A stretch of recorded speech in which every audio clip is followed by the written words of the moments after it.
Hi folks, welcome to this lesson 2 on Wh Auden for UPSC English Literature Mains. Let's start from where we left in the last chapter. Let me load the PPT. And we talked about the general background of Wh Auden, how to approach poetry, and a list of poems in the syllabus.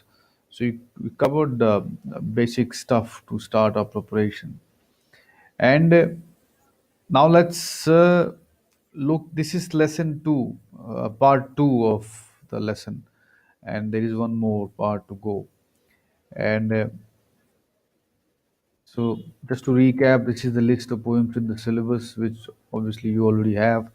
So you can use the internet to get the original text. Take a printout. That's the best approach.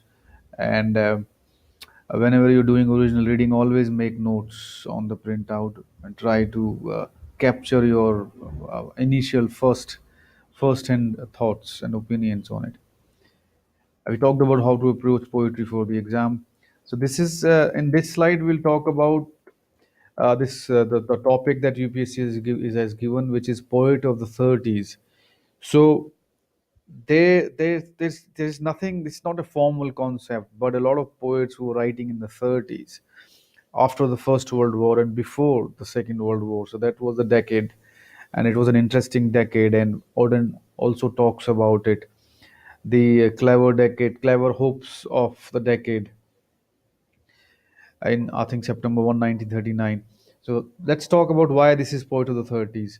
So these are some of the major poets of this group, and they were all quite friendly with each other. Especially Cecil D. Lewis, William C. Lewis, W. H. Auden. They went to Oxford. Dylan Thomas, Marianne Moore, and there was Isherwood and Splendor. About 10, 12 folks who were writing both in America and in the Britain. So why they're called the poet of the 30s? Because one, they were the social poets. They came from the middle class working background, and they had left wing Marxist sympathies. They were socialist in their outlook, and they were born before the World War. So they'd seen both the wars. They'd seen one war, and another war was looming. So the outlook was not very optimistic for them, the future for them. And they were influenced by the modernist poets such as Yeats and Eliot. So this is all you need to know about the poet of the 30s. And when the question comes, you always have to tie in with W.H. Auden, because most of the poetry in the syllabus that we have are from the 1930s decade. One, two, three, four, five, six, seven. 7 out of 10 are from the 30s decade. Okay, so let's talk about Auden's poetic influences. And okay, how we gonna do this lesson is, I won't be able to go through every poem line by line, and that is not the point. So what I'm trying to do here is, one, I've given you an approach that I personally still take, and I have taken when I was a student, how to approach poetry for the exam. So I've given you that approach, and I'll give you enough background material to put the poems within the context of overall poetry of W.H. Auden, so you understand. And I'll also try to give you some of the references and sources that he draws upon, which is very important. So if you understand what are the sources or the references or the thought pattern or the ideologies of the poet, and the times he was writing his poetry in, or the era he grew up in, if you understand all that, then that is all you need to decode any poem. So that's what we'll do. So in this lesson, I'll talk about the a bit more about his influences in sociopolitics, and then in the third lesson, I'll take you through a couple of poems, Shield of Achilles and Musée de Beaux Arts, Museum of Fine Arts, and I'll illustrate how to decode the poems in the light of the material that we're going to cover.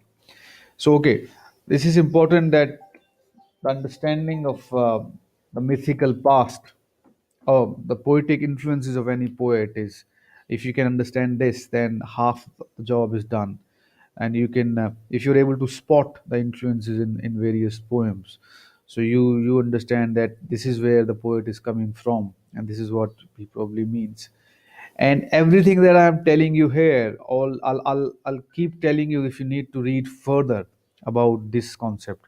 So you should go out, check the internet, and read a bit more about these concepts. So this lesson, or the series of these three lessons, they're only supposed to point you in the right direction. They are not an exhaustive lesson that's it. This is just the tip of the iceberg. So this is basically to stimulate and catalyze your thinking in the right direction. Okay, so this is just basically give you a head start, and this is all you need. Okay, some of the influences, obviously the first influence always is the familial influence, the parents, the household where the poet or the author was born in. As I said, his father and mother, they both were in medical professionals. So father was more of a scientific guy, and the mother was, although she was a nurse, she was very religious, devout Anglican Catholic. So Auden inherited both the scientific, rational attitude of his father and humanitarian and religious attitude from his mother. This you can see in his poems, that he's not uh, out of the way religious or Catholic or conservative or scientific. So there is a mixed, balanced view of things in his poetry. Then another major impact of Auden that is probably apparent in all most of his poems is psychology, understanding of psychology. We have to understand that the turn of the century when Auden was born, 1907, Charles Darwin in the century before with the theory origin of species revolutionized the way we thought about our ancestors and the way human beings evolved. And science was a major thing. Einstein proposed his theory of relativity in 1905, and Sigmund Freud, for people like George Grodek, Carl Jung, they were doing a lot of research in the field of psychology or the human mind. And at Oxford, Auden was exposed to all that. And when he went to Berlin, he got exposed to all that. So his understanding of what Sigmund Freud was researching, and people like Homer Lane and John Layard. So you should understand, try to read a bit more about Lane Layard's theory of psychosomatic nature of disease, repression, guilt, and neurosis, which Auden believes are the reason of the sadness or the state of the mankind. All these feelings of depression and guilt and neurosis, and he very beautifully combines them in his poetic subjects. So psychology is a big thing. And coming from psychology, D.H. Lawrence, one of his senior contemporary authors of England, and we have a book, Sons and Lovers, in the syllabus. Lawrence was very much influenced by psychology. And this concept of audible complex, which was theorized by Sigmund Freud, Lawrence uses in his works. And Lawrence was against the repression and compulsory ordering of the unconscious and believed in free flow of creativity. He was all up for free relationships. So he was a big influence. And then in the later poems of Auden, Marx was a big influence. Marx, as in somebody, not the political ideas of Marx, but the individual, the call for the individuality, call for the new order of the world, call for the more socialist, humane approach to the world order. And you can understand why Auden talked about it after the world wars. He was hoping and he was looking for a solution for the grief of the world, and this looked to him quite interesting. These are the sources of W. H. Auden, and when we talk about sources, you need to read more, and you need to try to trace these sources in the poetry.